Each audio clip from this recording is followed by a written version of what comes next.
Am I the only one bothered by the current state of the gaming industry, or more just the AAA gaming space?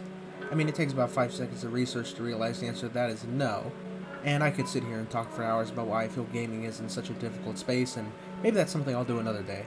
For me, the gaming industry really took a nosedive around halfway through the 8th generation of consoles, which was the PS4, the Xbox, and I guess the Wii U, if you even remembered that existed before I just said it. That's not to say we aren't getting worthwhile games still, because we are, but my personal favorite era of gaming was the 7th era. I was born in 1998, so the first console I ever had was a GameCube. Even then, it was really my dad's. First game I ever played? There you go. Check it out. It's a great game. Or at least it was 20 years ago when I first played it. I don't know how it holds up to a brain that's been rotted by annual COD entries and 10 re-releases of Skyrim. I have a lot of fond memories of that game.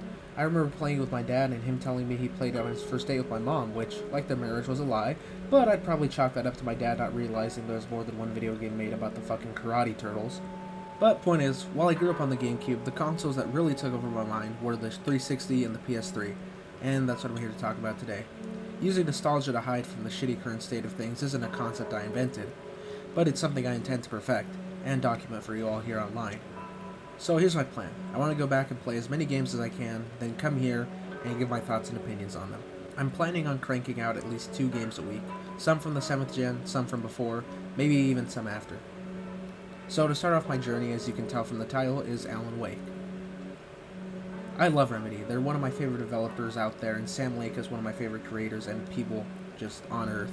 So the physicist you consulted for the game, was it easy to ignore everything he said? Yes, What's your favorite Xbox One game? Lego Marvel Superheroes. Every time he puts out a game, it's a banger, except for Quantum Break, but we're all out on off day. Even Kojima puts out a Death Stranding every now and then.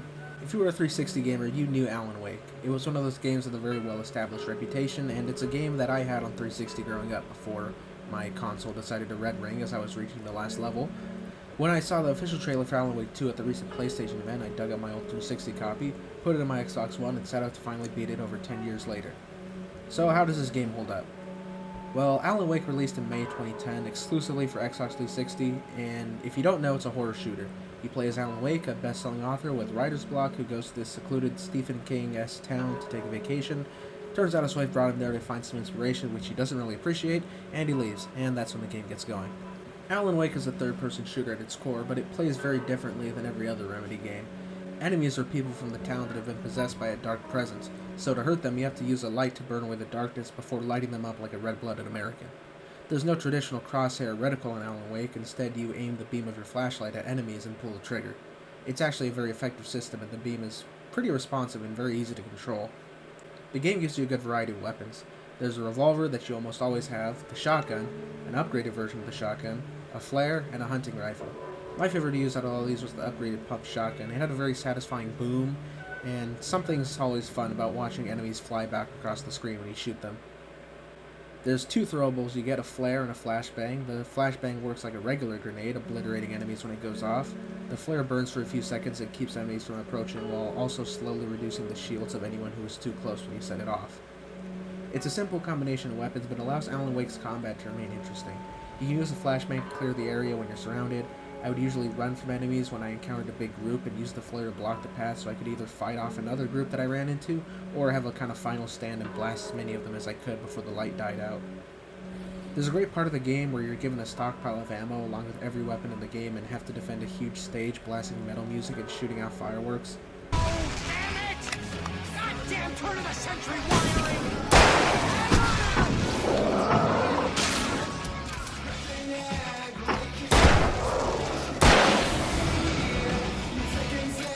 It's really one of modern gaming's greatest achievements. There are a few enemy types in the game. There's the basic that will just walk up to you and try to hit you with whatever they got on their hands, or throw an axe at you from a distance, which should be familiar to anyone who's played Resident Evil 4. There's a faster variety that has no ranged attack but lands 2 hits if they get too close. These super fast mini-bosses that dash around before pausing for a second, which should give you time to damage them. Heavier enemies that are slow but have a lot of health and shields. The Darkness will also possess an army of ravens at certain points and make them swarm and attack you.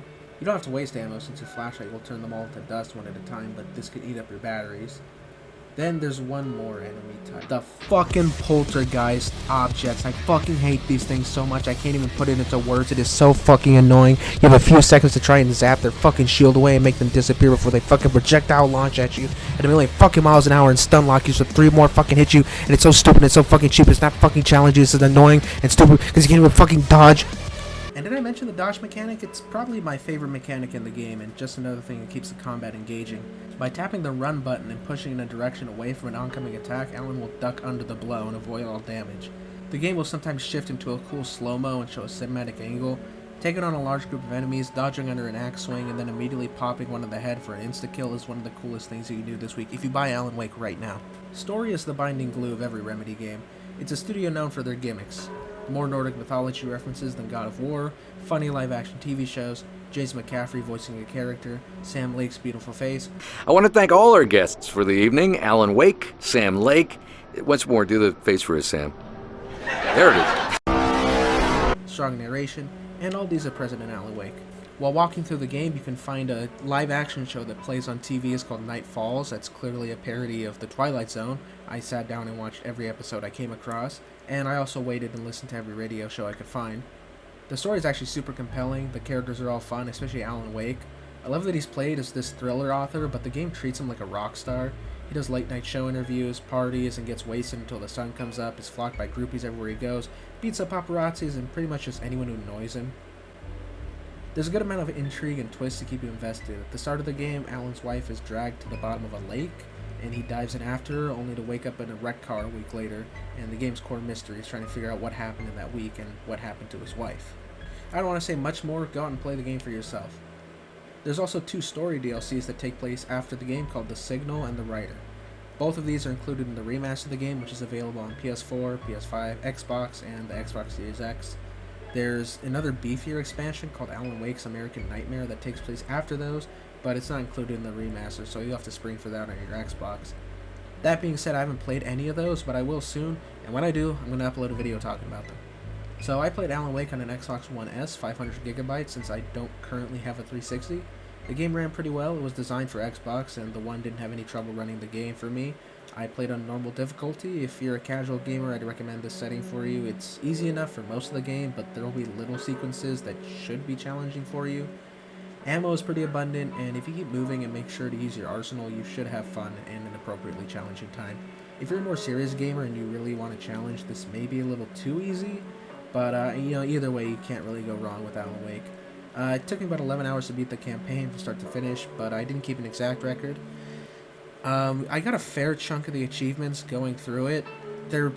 Most of them are fairly easy to get, as long as you look out for whatever you need. Getting a certain amount of kills, a certain amount of certain types of guns, killing a certain amount of enemies. Just stuff you can get about half of them with your first playthrough. So if you're interested in getting achievements, you should be able to pick them up fairly consistently while beating the campaign. So that's all I have to say about Alan Wake. I think the next game I'll be talking about is probably gonna be Condemned 2 Bloodshot. I have it on the PS3. I just finished that a little bit ago, and I feel like I have a lot of things to say about it. So we'll see. Look out for that, and if you stick around, I'll see you in the next one.